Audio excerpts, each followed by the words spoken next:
Di surah Al-Baqarah, surah yang kedua, di ayat 185, saking agungnya Al-Quran ini diturunkan di bulan yang mulia, Ramadan, di waktu yang mulia, di malam yang mulia, di hari yang mulia, melalui malaikat termulia, pada Rasul yang paling istimewa dan mulia. Ketika diturunkan itulah Allah berfirman, Syahru Ramadan alladhi unzila fihi al-Quranu hudan linnas. Hudan linnas, isi Al-Quran itu pedoman berkehidupan untuk semua manusia. Lihat, Musa mendapatkan, alaihissalam mendapatkan Taurat hudan li Bani Israel, Injil untuk Nabi Isa alaihissalam hudan li Bani Israel. Nabi Muhammad diwahyukan Al-Quran pada beliau linnas, untuk semua manusia di semua era sejak beliau ditetapkan menjadi Rasul sampai akhir kehidupan. Tapi substansi dasarnya, poin utamanya, isi Al-Quran 114 surah, 30 juz, 6.236 ayat kurang lebih, itu isinya pedoman hidup yang kalau kita baca lalu kita amalkan isinya. Diamalkan itu singkatnya dipraktekan, itu pasti hidup kita ada jaminan tenang dan senang, pasti itu isinya demikian. Jadi bukan sekedar kita bacaan, petunjuknya baca, pahami, amalkan. Nah, diamalkan tuh bahasa gampangnya dipraktekkan. Ada ayat tentang mata, baca itu, pahami isinya, praktekkan ayat itu dalam kehidupan. Anda sekarang ada elektronik, ada petunjuk, dipraktekkan kan tenang kita. Handphone bisa digunakan dengan baik, kipas angin nyala, AC nyala, tenang kitanya, karena dibaca petunjuknya, dipraktekkan.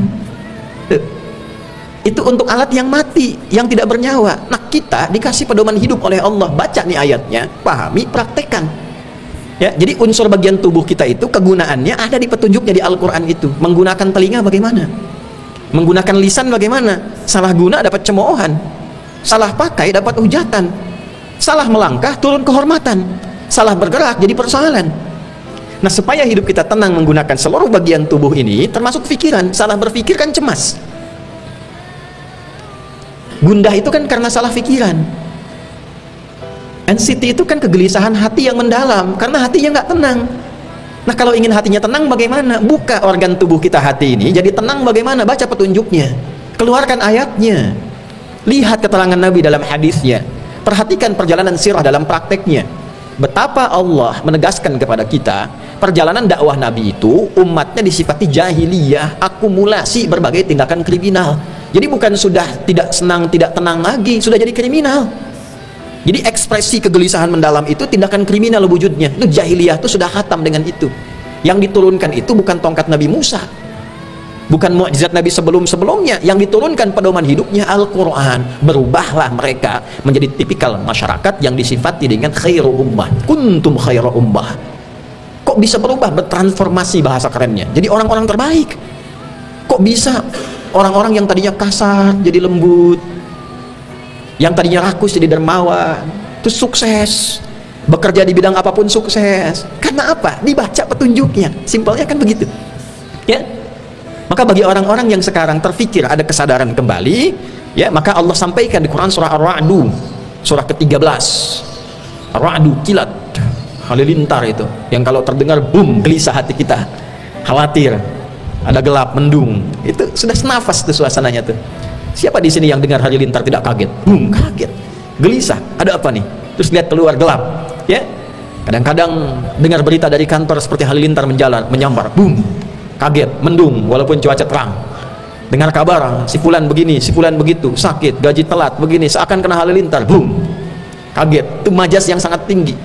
Kita kalau ngajinya agak dalam, panjang, khatam, itu dapat feel itu. Jadi ketika baca ayat itu terasa isinya tuh, ya. Maka di penghujung ayat 27 mengantarkan pada ayat 28, wa yahdi ilaihi man anab, ya.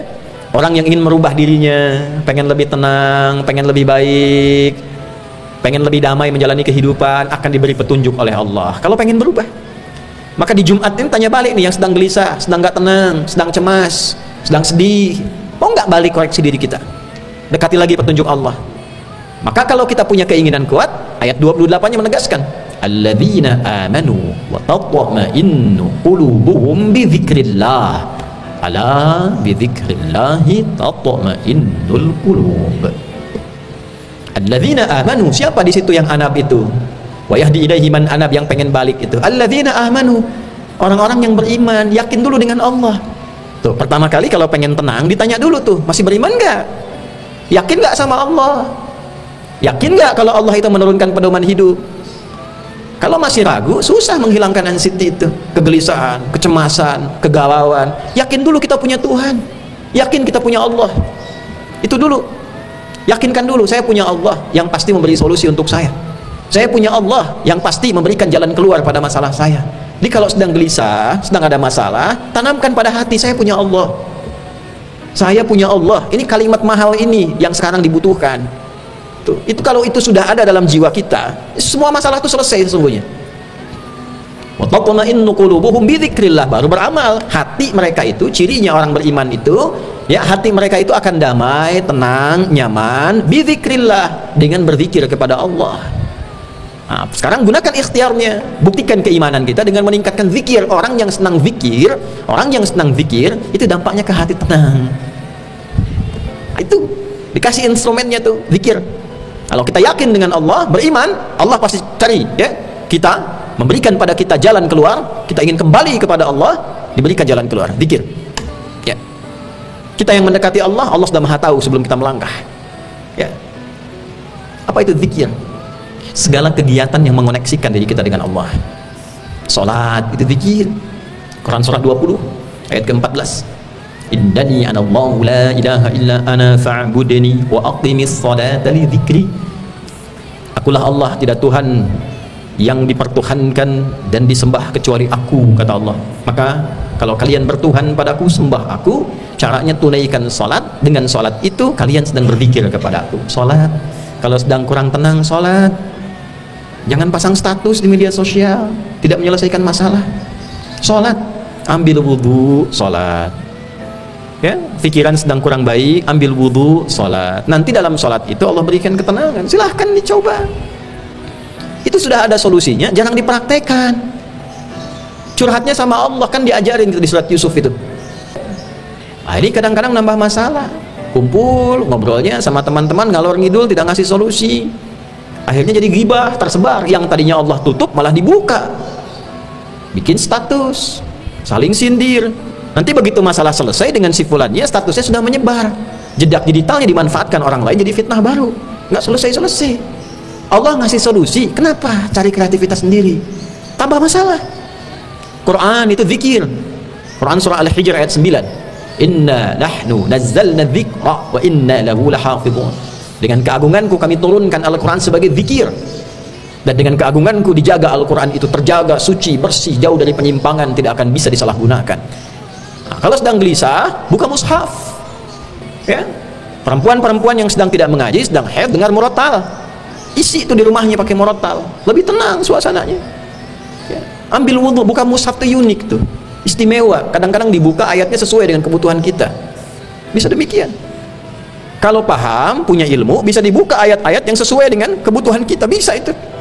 Sedang kurang nyaman, masalah banyak, ada hujatan, ada celaan, buka ad-duha, dalami al-insyirah. Ujian hidupnya berliku, di rumah tangga, di pekerjaan, dengan teman sosial, buka surat Yusuf.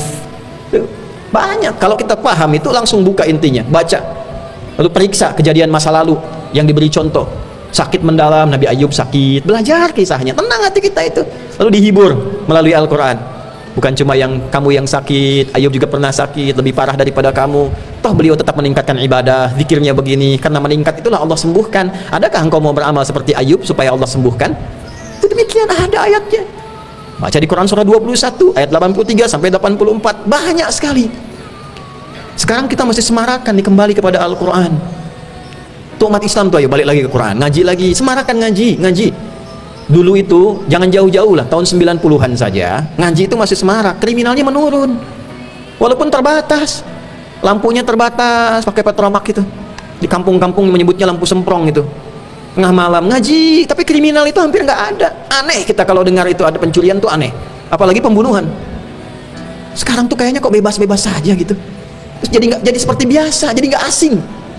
Tiap hari kok dengar berita si fulan ini zina, ini mabok, ini begal, ini membunuh, kayak biasa. Itu bahaya itu.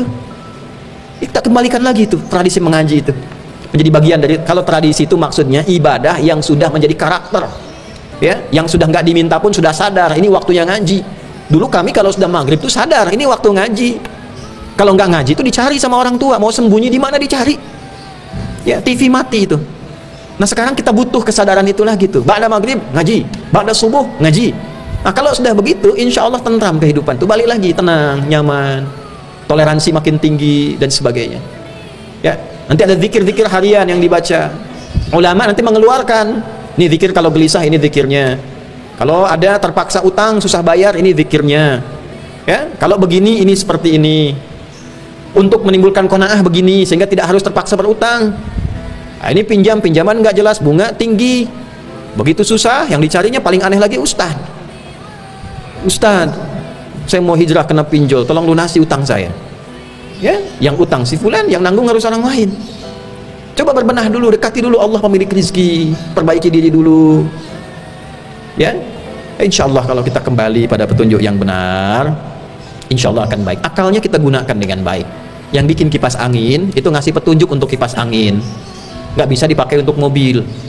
Yang bikin handphone dikasih petunjuk, buku petunjuk, guidance-nya dibaca untuk handphone, bukan untuk AC. Nah yang membuat kita, Allah ngasih petunjuk buat kita. Kita jangan bikin sendiri. Kalau petunjuk itu dipakai, benar hidup kita. Balik ke petunjuk itu, kembali pada Al-Quran. Cek hadis Nabi bagaimana mengajarkan. Cara memahaminya, jangan instan semau-maunya. Buka keterangan ulama. Lihat ulama menjelaskan apa yang otoritatif. Buka filenya. Baca dengan baik dan benar. Lalu di situ ada menu sesuai dengan kenyamanan kita. Mungkin si A dengan si B pilihannya beda. Menunya bisa tidak sama, tapi yang menyajikannya sama dari Nabi juga. Bersumbernya dari Allah juga. Tempatnya kemudahan, jangan bertikai, jangan dipaksakan menu saya harus cocok dengan menu orang. Tidak. Yang penting petunjuk dari nabinya bagaimana, nanti diberikan kepada kita. Ada yang satu menu, kalau satu menu semua mesti pakai. Tuh. Sholat subuh itu menunya satu, untuk rakaatnya 2 rakaat. Untuk bacaan suratnya silahkan pilih senyamannya. Untuk keragamannya nanti setelah yang tidak mau kunut ada dalil, tak ada kunut pun ada dalilnya. Silahkan yang nyaman yang mana. Yang penting yang pokoknya tunaikan 2 rakaat, niatnya sholat subuh, penunaiannya silahkan cek keterangan yang Nabi sampaikan pada kita. Kalau begitu insya Allah tenang kita, nyaman kita. Sekarang tinggal keluarkan profesi kita apa, keluarkan ayatnya, keluarkan hadisnya, belajar sirahnya, dan coba mulai praktekkan isinya, dan kita lihat bagaimana perubahan yang terjadi pada hidup kita.